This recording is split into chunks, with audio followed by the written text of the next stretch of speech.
Today is November 24 here in Saskatoon and may snowstorm. Actually, nag-start siya kahapon. So, nagka-clear kami ng snow. Patapos na kami actually. Tapos na kami dun sa harap. Then right now, tinatapos ng husband ko and yung mga housemates namin yung garage namin. Kasi hindi kami makakalabas tomorrow para pumasok kung hindi namin makaklear out yun. So, mag-video ako ng konti para magkaroon kayo ng idea kung paano nga ba nagpapala ng snow dito sa Canada. So, okay, let's go there.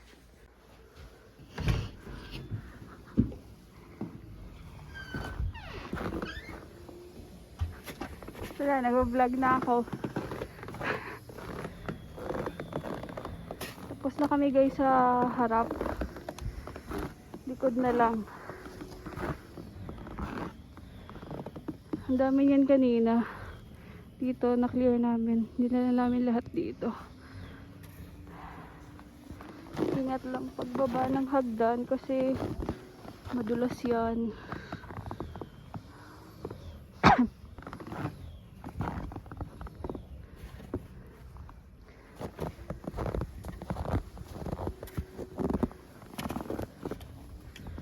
Kaya pa? Inigas nga tayong sipon ko.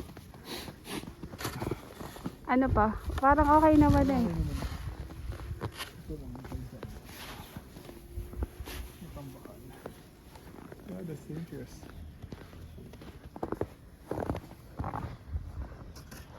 Ito guys, sabi nila, ingat kayo sa mga ganyan.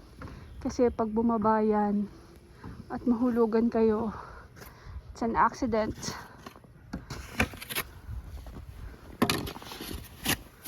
Kanina, ang kapal niyan, ang kapal niyan.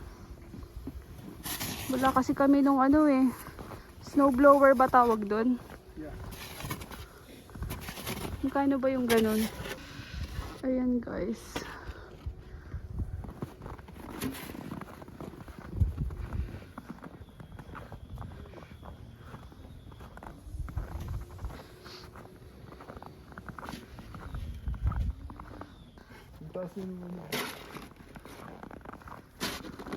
Kasi ganyan na daw siya habang hanggang December. Andiyan na lang yan. Oo, it's here to stay. Kailangan talaga may... Kailangan nakakamada siya kung saan always kapag... Maghahakot niyan. Oh. At least may posisyon na kung saan mo laging ginagano. Buti pa si Kuya may ganon. Nakalimutan ko eh. Team Goods. Hala, yan si Kuya, subscriber pala. Hello po. Happy. Umpisa pa lang to. Oh. Ganyan mag-blow.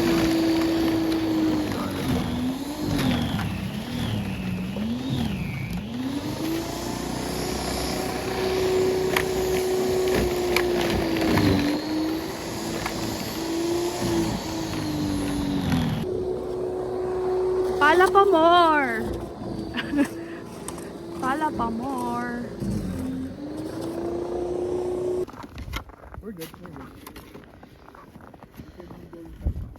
We can go inside na. Okay. We're done guys. Ito, okay lang to?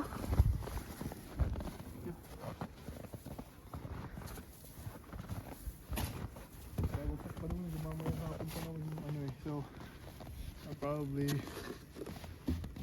do one more round later. Okay. Alright. Para linisin naman to para bukas konti na lang lilinisin ko. Alright. Di ba kasi tapos yung snowstorm guys eh. Kaya huwag masyado munang magpakapagod kasi babalik din yan.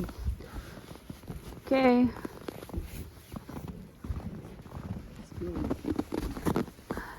Guys, pakita ko sa inyo ginawa namin kanina umaga. Ayan, yung deck namin. Tsaka dyan sa pathway. May fine kasi yan guys pag hindi nyo clear. Within 48 hours yata. Yan. Sinabayan namin magpala yung mga kapitbahay kanina. So, yan guys. Snowing na talaga dito sa Saskatoon. Actually, hindi pa nga yata winter officially, but for the past 2 weeks, eto na siya. May snowstorm na. Pangalawa na to ngayong araw.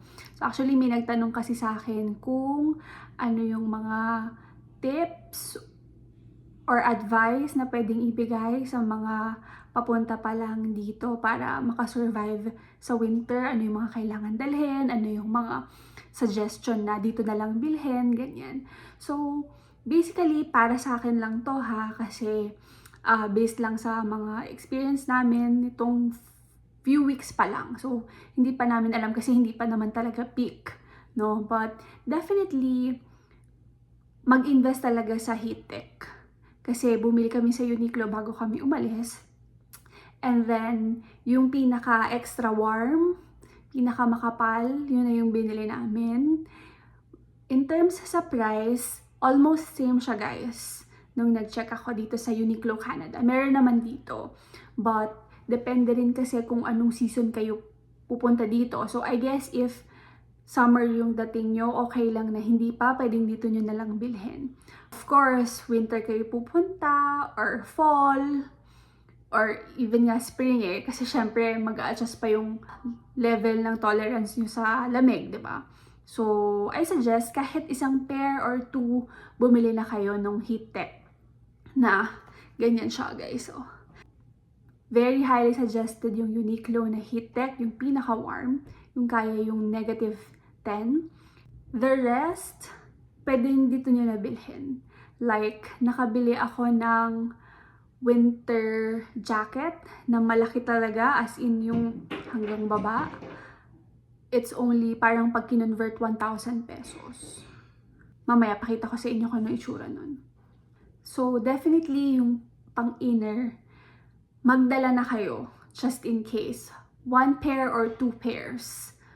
Okay na yun. So, depende na lang sa inyo kung gusto nyo marami kayong space sa luggage nyo. Base sa pagkaka-check ko is almost same yung price. So, bala na kayo kung dito nyo siya gustong bilhin or sa Pilipinas pa lang.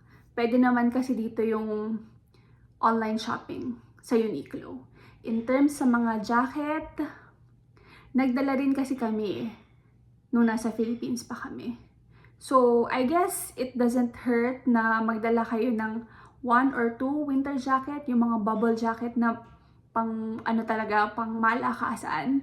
And then, bili na lang ulit kayo dito ng mas matindi pa, no? Yung mga hanggang baba. Kasi, depende, no? Kasi I think pag January or February, dun talaga yung peak ng winter.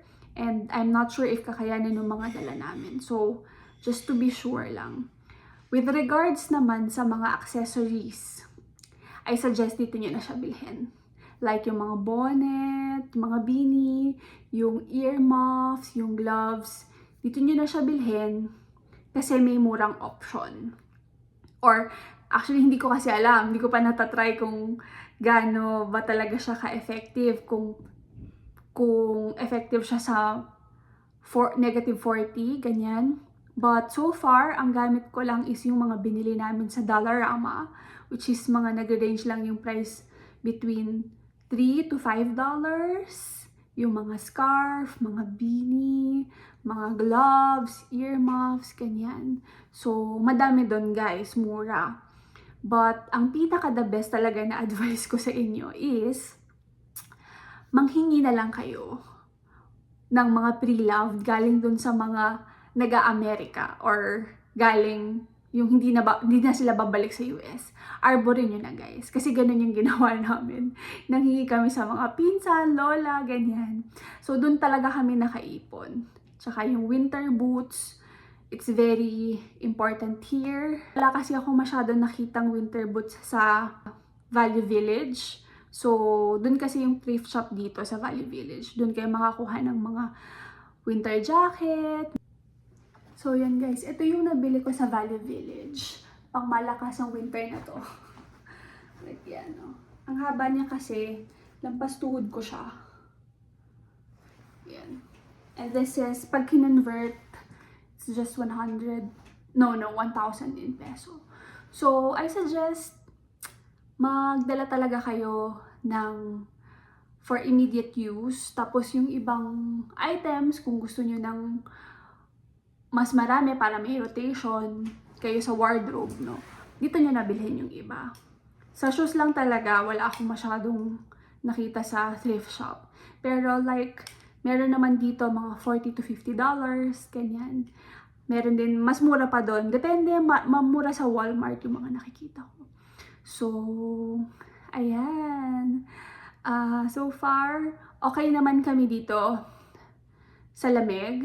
Kaya, kasi guys, dito namin na-appreciate yung tamang gearing up. Kasi, kapag tama yung clothing mo, hindi mo na siya ramdam eh. So, and na-amaze ako sa winter boots kasi kahit malubog ka sa snow, hindi talaga siya pumapasok. Yan. So, maraming salamat sa mga nag-donate sa amin nung nandun pa kami sa Pilipinas. Kasi, medyo ayaw namin maglaan ng masyadong malaking budget doon. So, it really works. No? So, kayo din, manghingi na lang kayo din and dagdagan nyo na lang pagdating nyo dito. No? So, ayan. See you on the next vlog!